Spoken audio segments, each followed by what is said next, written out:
Hola chicos, hola chicas, bienvenidos de vuelta a lo que es mi canal. Mi nombre es Vera Pérez Agustín y les vengo a traer la segunda clase de histología. Esta vez nos vamos a enfocar en los tipos de microscopios que podemos encontrar además del microscopio óptico de campo claro. Vamos a ver un poco de los usos específicos de cada uno de esos microscopios y vamos a ahondar un poco en lo que es la microscopía electrónica y hacer una comparación con la microscopía óptica. Así que empecemos. El primero de todos que les quiero mostrar es el microscopio de campo oscuro. Es un microscopio que es muy útil para lo que es partículas pequeñas y se utiliza mucho a nivel científico de investigación para la radioautografía. Es importante que ustedes entiendan que a diferencia de los otros microscopios, la clave de este es la forma en que la luz va a incidir sobre lo que es nuestra muestra. Quiero que se fijen en esta foto de acá, en esta tercera parte donde yo les puse una muestra de un microscopio óptico normal, que es una muestra en un microscopio de campo claro, donde van a ver que esto que ven acá es una muestra de lo que es un filtro, ¿sí? De lo que es un diafragma que se le coloca al microscopio. En este caso es similar al condensador normal. ¿Recuerdan? Este es un microscopio de campo oscuro, pero la forma es similar al microscopio óptico. Entonces, en esta parte de acá, donde nosotros iría el condensador, donde iría el diafragma y demás, van a ver que la luz, recuerdan, incidía, si era interna, la luz de Kohler, atravesaba lo que es diafragma y condensador, luego cruzaba la muestra y llegaba al objetivo. Bueno, en el microscopio de campo oscuro, en vez de tener un anillo por el cual en el medio pasa la luz, vamos a tener un tipo de diafragma especial donde en el medio no va a poder pasar la luz y sí va a poder pasar por la periferia. Es por eso que el campo en un principio lo vamos a ver oscuro, pero si la luz en el medio no está pasando, en la periferia sí, ¿por qué nosotros podemos ver muestras? Bueno, ahí vamos a ver un poco más sobre cómo incide la luz. Quiero que se fijen primero en esta imagen de acá.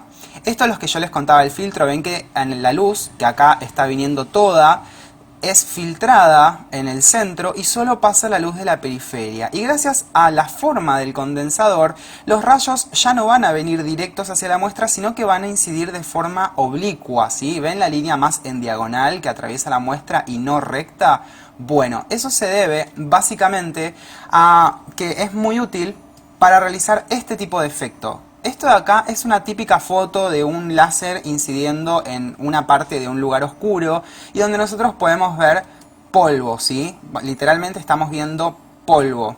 Y esto es importante que ustedes entiendan porque todo este lugar, esta habitación está oscura excepto por este rayo de luz que está ingresando y nosotros vemos las partículas de polvo flotando gracias a cómo la luz las está incidiendo. En el microscopio de campo oscuro va a pasar exactamente lo mismo. Entonces, ¿cómo vamos a ver esto? Por ejemplo, así. Esto que nosotros vemos a la derecha es Treponema pallidum. Son espiroquetas y que son las causales de lo que es la enfermedad sífilis, una enfermedad de transmisión sexual muy conocida. Mientras que aquí a la izquierda nosotros tenemos una típica muestra de cerebro donde vemos en el reborde del mismo y figuras que son como oscuras, las ven como bien negras. Bueno, esos son radiomarcados, ¿sí? Esto es radioautografía y básicamente la radioautografía es tomar una muestra orgánica, una muestra biológica y marcarla con un marcador radioactivo y luego colocarla sobre una pantalla especial, fotográfica por supuesto, para poder incidir estructuras que fueron marcadas previamente. Y este es el resultado, ¿sí? Entonces, estos son dos ejemplos de para qué podríamos utilizar el microscopio de campo oscuro. Entonces, cuando ustedes les pregunten para qué sirve, bueno, partículas pequeñas, como las espiroquetas de Treponema pallidum, y también para radioautografía. ¿Cuál es la clave de esto? La incidencia de la luz, que incide de manera oblicua. ¿Estamos de acuerdo? Seguimos. Por último, quiero que les quede claro de vuelta lo de la luz. Fíjense cómo el trayecto de la luz recta no pasa porque teníamos ese diafragma especial y sí, por la periferia sí puede ingresar y gracias al condensador tomaba este camino más horizontal, más diagonal, perdón, ¿lo ven? Y bueno, y luego en un momento en la muestra incide sobre ella y se va directamente al objetivo y eso es lo que nosotros vamos a ver. ¿Quedó claro? Me parece excelente. Vamos a ver ahora otro tipo de microscopio que es clave, que es el microscopio de contraste de fase. El microscopio de contraste de fases básicamente es, como les pongo ahí, contraste con vida. Es una forma que ustedes se lo acuerden. Contraste con vida. Básicamente nosotros con el de contraste de fase vamos a poder ver células vivas y sin tinción. Y ustedes en este momento me podrían preguntar tranquilamente por qué nosotros no podemos ver células vivas. Bueno, tienen que tomar en cuenta que para poder observar ¿sí? Para poder observar una muestra con el microscopio óptico de campo claro, que es el que nosotros solemos tener en las aulas de histología, tiene que pasar por una técnica histológica de rutina que suele como dañar al tejido e inclusive modificarlo, ¿bien? Y eso se da debido a la serie sucesiva de pasos que hay en él, que ya los vamos a ver en otro video. Por lo pronto quiero que tengan en cuenta que gracias a este microscopio no se necesita realizar una tinción específica, aunque si quisiera se podría hacer, y las células pueden permanecer vivas gracias a ello. Ahora, el tema es cómo vamos a ver muestras que no estamos teniendo. ¿Qué es lo que vamos a ver entonces? Bueno, se descubre, ¿sí?, que las ondas luminosas de la luz, ustedes saben que tienen una determinada longitud de onda. Y uno puede captar con el ojo un aumento o una disminución de lo que es esa longitud de onda. Pero lo que uno no puede captar con el ojo humano es cuando la luz disminuye, ¿sí?, disminuye su patrón de ondulación, ¿sí?, disminuye la velocidad. ¿Y eso cuándo va a suceder? Bueno, cuando atraviesa determinados objetos. Entonces acá hay dos ejemplos, ¿sí? Estos dos ejemplos nos están mostrando un tipo de muestra y otro tipo de muestra. En este tipo de muestra, que es la C, el objeto tiende a ser, o la muestra tiende a ser más gruesa y por ende se produce un desfasaje en la velocidad de la longitud de onda que nosotros no podemos percibir con el ojo. Pero ese desfasaje en esta muestra gruesa es mayor, o sea, disminuye mucho más la velocidad que en esta otra muestra que es un poco más delgada, ¿sí? Entonces permite que la luz pase un poco más fácil y por ende su velocidad no disminuye tanto. Se descubrió, gracias al microscopio de contraste de fase, que nosotros podemos, mediante determinadas piezas especiales, transformar esa diferencia de la velocidad de la luz, ¿sí?, ese desfasaje de onda, en algo que el ojo pueda interpretar, ¿sí? Y es gracias a estas dos estructuras. Primero, un diafragma especial que permite que la luz incida de una forma diferente a la normal. Y luego también esta placa anular de fase que se coloca en el objetivo. Y cuando digo objetivo me refiero a lo que ustedes ya conocen como los de 4 polos, de 10 polos, de 40 polos, etcétera, como para que se imaginen a qué me refiero con objetivo. Bueno, dentro de esa estructura está esta placa anular de fase que a nosotros nos va a permitir interpretar estos rayos. Y vuelvo a repetir. Imagínense que esta célula, ¿sí?, imagínense que esta célula va a tener, esta de acá por ejemplo, va a tener partes que van a ser más gruesas y partes que van a ser más delgadas.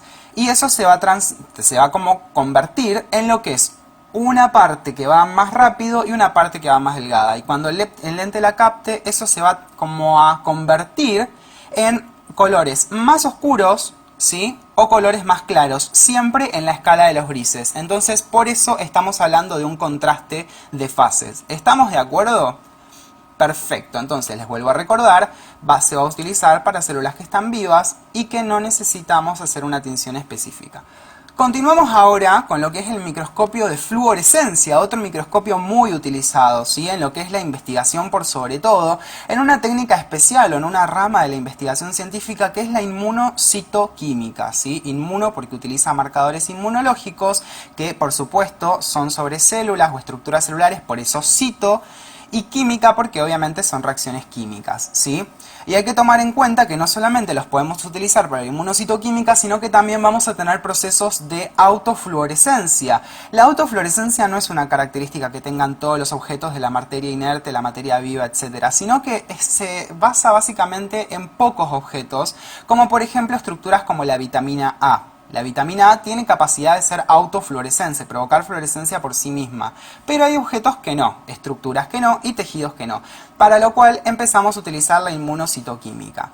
Se basa en lo que es esto que está acá, estas Y, que parecerían ser Y, que son anticuerpos. Y estos anticuerpos siempre se dirigen hacia un antígeno específico. Esto es inmunología básica. Los anticuerpos en el ser humano son estructuras que van a ir a atacar específicamente un antígeno y se le van a unir para poder luego ser eliminado o ser almacenado o ser sacado del camino, por así decir, muy en criollo, y de esa manera evitar problemas en general, ¿sí? Por ejemplo, cuando uno se vacuna, lo que está generando son anticuerpos contra los antígenos virales, por ejemplo, ¿sí? No siempre, pero en su mayoría sí. Y esto que nosotros vemos acá, que parece un sol, es el marcador inmunológico, el marcador fluorescente. Entonces, ¿qué pasa? Los científicos pueden producir anticuerpos especiales contra estructuras que ellos quieran marcar, o sea, contra lo que quieran que estos anticuerpos se dirijan. y antes de largarlos a lo que es el ser en el que quieren estudiar algo, le pegan un marcador fluorescente. Entonces pasa lo siguiente, esto que vemos en esta foto es un ovocito. Un ovocito es esta célula que nosotros encontramos, por supuesto, en el ser humano, pero sexo femenino, y que tiene que ver con todo el proceso de fecundación y de la formación de un nuevo ser vivo, ¿no? Bueno, en este caso está realizando una meiosis, y lo que realizaron los científicos fue marcar la estructura del ovocito, ¿sí?, con un anticuerpo que es fluorescente, y gracias al microscopio de fluorescencia lo podemos ver. Pero también no solo podemos marcar un proceso que querramos ver, sino células en general, como acá estamos viendo una parte del cerebro fluorescente, específicamente el hipocampo, que está siendo marcada. ¿Ven estos puntos de acá, acá, acá? Estas son neuronas del hipocampo que fueron marcadas específicamente también por inmunocitoquímica. Y por último, también quiero que entiendan que no solamente podemos marcar una célula o una función celular, sino que podemos marcar también ultraestructura. Eso significa, por ejemplo, estructuras que no sean a nivel celular en general, como por ejemplo acá nosotros marcamos un núcleo. Todo lo que ustedes están viendo acá, estos puntos fluorescentes intensos, son todos núcleos. ¿Se entiende? Entonces el microscopio de fluorescencia me está sirviendo para varias cosas. En este caso, inmunocitoquímica, aunque también, como les dije, para autofluorescencia podría servir. ¿Cómo es que funciona? ¿En qué se basa el fundamento del microscopio de fluorescencia? Bueno, si la muestra es autofluorescente simplemente se observa, pero ¿qué pasa cuando la muestra no lo es? Bueno, primero se le tiene que colocar a la muestra, que es este punto azul que yo les puse acá, un tipo de sustancia que sea fluorescente. Eso significa que ante una determinada longitud de onda de la luz pueda cambiar, ¿sí?, pueda cambiar su longitud de onda, y de esa manera poder generar un color diferente al que normalmente observaríamos. Por ejemplo, imaginen que esta luz, esta flecha negra, es una luz azul. Cuando incide en este objeto, que está marcado fluorescentemente, como les puse acá con fluoresceína, por ejemplo, que es una sustancia fluorescente, cambia esta luz de ser azul a ser una luz, por ejemplo, que puede ser verde, y que yo se las marco con rojo para que la distingan bien, ¿sí? De esa manera incide en el objetivo. Este puede ser el de 4 por, el de 10 por, el de 40 por. No necesariamente son esas las medidas, pero es para que ustedes entiendan a qué me refiero cuando digo objetivo.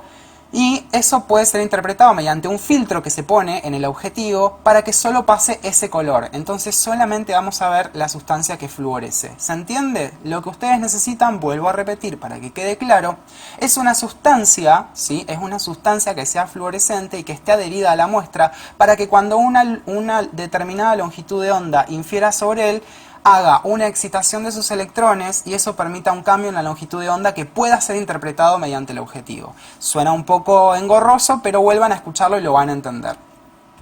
Continuemos entonces, ya que estamos hablando de fluorescencia, vamos a hacer un repaso general de todo. Microscopio de campo oscuro, recuerden, partículas pequeñas y radioautografía. Microscopio de contraste de fase, células vivas, ven, yin yang, contraste, ¿sí?, la muerte y lo vivo. Puedo ver ambas, pero específicamente está bueno para células vivas. Y por último, el microscopio de fluorescencia para las estructuras que sean autofluorescentes, como recuerden la vitamina A, o por inmunocitoquímica mediante un marcador especial, como puede ser la fluoresceína. ¿Estamos de acuerdo? Vamos a pasar ahora a lo que es la microscopía electrónica. Y para la microscopía electrónica yo les quiero contar algo muy importante. El límite de resolución del ojo, ¿lo recuerdan? El del ojo humano era de 0.2 milímetros y el del microscopio óptico era de 0.2 micrómetros. Ahora con el microscopio electrónico el límite de resolución es de 0.2 nanómetros. O sea, puedo ver estructuras que tengan una separación mínima de 0.2 nanómetros una de otra. O sea, aumentó un montón el poder de resolución. ¿Sí? ¿Se acuerdan que el límite de resolución es inversamente proporcional al poder resolutivo? Entonces, ¿cómo hicimos para aumentar tanto el poder resolutivo? Bueno, principalmente modificamos lambda en la fórmula de poder resolutivo. Recuerden que lambda era la longitud de onda, que la de la luz normal, independientemente del color, rondaba los 500 nanómetros. Mientras que ahora, en vez de utilizar luz, estamos utilizando en el microscopio electrónico, y por eso electrónico, un haz de electrones, ¿sí? Este haz de electrones tiene una longitud de onda de 0.005 nanómetros, lo que significa que disminuimos un montón el valor de este producto y por ende aumentamos muchísimo el resultado de esta ecuación, que es el poder de resolución. ¿Estamos de acuerdo? Entonces vamos ahora a ver uno de los microscopios electrónicos que tenemos, que es el de transmisión. Se llama de transmisión porque literalmente los electrones van a atravesar el objeto, o sea, nuestra muestra. ¿Y cómo funciona? Bueno, yo les puse acá un esquema de lo que es muy simplificadamente la estructura del microscopio electrónico de transmisión y vamos a comenzar por acá. En vez de luz yo les dije que teníamos un haz de electrones. ¿De dónde sale? De acá. Este es un filamento que no deja de ser en realidad un cátodo que se está calentando muchísimo y eso genera una excitación de los electrones que empiezan a moverse por el espacio con mayor velocidad. ¿Hacia dónde se mueven? Hacia esta línea roja que es el ánodo, ¿sí? Una vez que ingresan a ese trayecto, desde positivo a negativo, se empiezan a mover y continúan por el espacio al punto tal que atraviesan el condensador. Y el condensador lo único que hace es transformar toda esa masa de electrones yendo de un lado para el otro y chocando con las paredes en un flujo llano y liso que se dirija a un lugar en específico, o sea, le da un propósito. ¿Cuál es ese propósito? Esta estructura naranja acá que es el tejido, ¿sí? Es la muestra que nosotros estamos analizando. Una vez que lo atraviesa, eso pasa por el objetivo que lo canaliza hacia un proyector, ¿sí? Ese proyector lo que hace es amplificar la imagen un poco más para poder ser interpretada, ¿sí? Mediante lo que es una placa fotográfica en la que terminan por proyectarse estos electrones y literalmente se adhieren a esa placa fotográfica y eso puede ser visto por el observador mediante un lente especial que tienen, que son estos que ustedes ven acá en el microscopio electrónico. ¿Estamos de acuerdo? Eso por un lado. Ahora, tomemos en cuenta varias cosas. Primero que nada, todos los tejidos biológicos suelen tener un bajo peso molecular, ¿sí? Entonces, obviamente, nosotros al tener un bajo peso molecular necesitamos a la muestra prepararla de una manera diferente a lo que hacemos con el microscopio óptico. ¿Y esto por qué? Porque si nosotros queremos que los electrones choquen con una estructura, necesitamos que se sientan medianamente con la capacidad de poder interaccionar con ellas. Y para eso necesitamos que tengan un peso atómico importante. Para eso es que nosotros en la técnica histológica del microscopio electrónico le vamos a agregar una serie de metales y lo vamos a pasar por sustancias que son diferentes a lo que haríamos si la muestra la preparáramos para un microscopio óptico común, ¿sí? Después, cuando veamos el video de técnica histológica, vamos a ver qué pasa y qué es específicamente lo que se agrega. Por otro lado, acuérdense que el aire, el que respiramos, el que se encuentra en el medio, etcétera, tiene partículas, ¿sí? Entonces esas partículas podrían chocar con estos electrones y los podrían desviar de su trayecto y no nos sería tan útil. Entonces, ¿qué se hace en estos microscopios? Se hace un sellado al vacío, ¿sí? Se trata de dejar la menor cantidad de aire posible, por lo cual se considera un casi vacío. ¿Bien? Y por otro lado, tengan en cuenta también que los electrones no tienen un gran poder de penetración sobre los tejidos que tengan un grosor importante como el del microscopio óptico, por lo cual el corte, ¿sí?, de la muestra se tiene que hacer con una estructura especial que es el micrótomo, ¿sí?, que hace cortes ultra finos, sería un ultramicrótomo, ¿sí? Estos cortes literalmente son tan finos que pueden ser atravesados por un electrón, entonces también el corte de la muestra es diferente a lo que haríamos con el microscopio óptico. Y una cosa más que vale la pena aclarar es que recuerden que para que un material biológico, para que una célula tenga vida, necesita mínimo aire, ¿sí?, y mínimo necesita también luz y necesita varias otras cosas que en un microscopio electrónico dentro de su estructura no tenemos, por lo cual cualquier estructura que nosotros querramos colocar en el microscopio electrónico va a necesariamente tener que estar muerta. No existe la observación de células vivas mediante un microscopio electrónico de transmisión. ¿Estamos de acuerdo? Perfecto. Vamos ahora al microscopio electrónico de barrido. Este microscopio electrónico de barrido es prácticamente similar, pero tiene algunas diferencias que lo hacen importante y lo hacen útil a su vez. Bien, nosotros vamos a ver con este microscopio electrónico de barrido que tenemos también un filamento que se calienta y forma un haz de electrones que se dirige al ánodo y atraviesa el condensador, exactamente igual a lo que vimos antes, ¿sí? Pero esta vez la muestra, cuando es atravesada y el haz de electrones llega al objetivo, directamente nosotros lo que vamos a ver es que no es atravesada por los electrones, sino que esta muestra es literalmente bombardeada, lo que significa que los electrones caen de diferentes direcciones a lo que es nuestro tejido. ¿Por qué van en diferentes direcciones y por qué se adhieren a lo que es la superficie de este tejido? Bueno, porque el tejido previamente fue recubierto con una capa específica de metales, ¿sí? Un metal que ya vamos a ver en la técnica histológica electrónica, pero ustedes tienen que tomar en cuenta que esta muestra fue recubierta para el microscopio electrónico de barrido con un metal. Cuando los electrones golpean se producen dos tipos de electrones. Primero los retrodispersos, que son los electrones que fueron adheridos a la superficie de esta muestra, y por otro lado los secundarios. Los electrones secundarios son los que estaban en la superficie de la muestra y fueron golpeados por los que venían por el haz de electrones y se desplazaron hacia la pared del microscopio. Y ese desplazamiento, estos electrones secundarios que se generan, son captados por un detector. Y este detector lo que va a hacer es producirlo o interpretarlo para que uno lo pueda ver en un monitor como una imagen final, ¿sí? Vuelvo a repetir entonces, el haz de electrones viene, incide sobre la muestra en todos sus ángulos, o sea, es tridimensional, y termina por ser plasmado por un detector especial que lo coloca en un monitor, en una pantalla para que uno lo pueda ver. ¿Estamos de acuerdo? Cabe también acá hacer como unas consideraciones. Primero, que la imagen formada es solo de la superficie, ¿sí? Porque acá no estamos atravesando la muestra, solo la estamos barriendo literalmente, la estamos como escaneando, ¿bien? Entonces con este microscopio lo que vamos a poder hacer es imágenes tridimensionales. Acá no es necesario hacer cortes ultrafinos, porque imagínense que el corte ultrafino lo hacíamos para atravesar una muestra con electrones, pero como acá no la atravesamos, sino que solo la barremos con electrones, no tiene sentido hacer un corte ultrafino, ¿sí? Y por último, el poder de resolución que va a tener va a ser menor, ¿sí? Va a ser menor, pero también gracias a sus características va a tener una mayor nitidez. Entonces quiero que tomemos en cuenta lo siguiente. Esta es una imagen de la izquierda de un microscopio electrónico de transmisión y la derecha es una de barrido. Acá a la izquierda vemos una típica célula eucarionte, estamos viendo ADN, núcleo, nucleolo, estamos viendo un poco de sistema de endomembranas, una mitocondria por allá. Entonces es importante que ustedes entiendan que lo que nosotros estamos viendo a la izquierda es ultraestructura, o sea, los órganos de la célula, por así decir, muy en criollo. Y a la derecha estamos viendo una célula, este es un ovocito y estos son los espermatozoides que están alrededor de él. Entonces fíjense la diferencia. Acá a la izquierda es un corte ultra fino y veo como los órganos de la célula. Y a la derecha estoy viendo toda la célula, pero puedo ver bien sus rebordes, sus límites, cómo está interactuando con otras células. ¿Se entiende la diferencia entre microscopio de transmisión y de barrido? Espero que sí. Entonces, vamos a hacer por último una comparativa entre microscopio óptico y electrónico y tomemos en cuenta cosas muy importantes que ustedes no pueden dejar de recordar. Uno, el óptico usa luz, acuérdense, y el electrónico un haz de electrones. Eso le permitía disminuir su longitud de onda muchísimo y aumentar el poder resolutivo. Recuerden que en el microscopio óptico la muestra podría llegar a estar viva, como en el microscopio de contraste de fase, mientras que en el electrónico siempre la muestra va a ser de tejido muerto.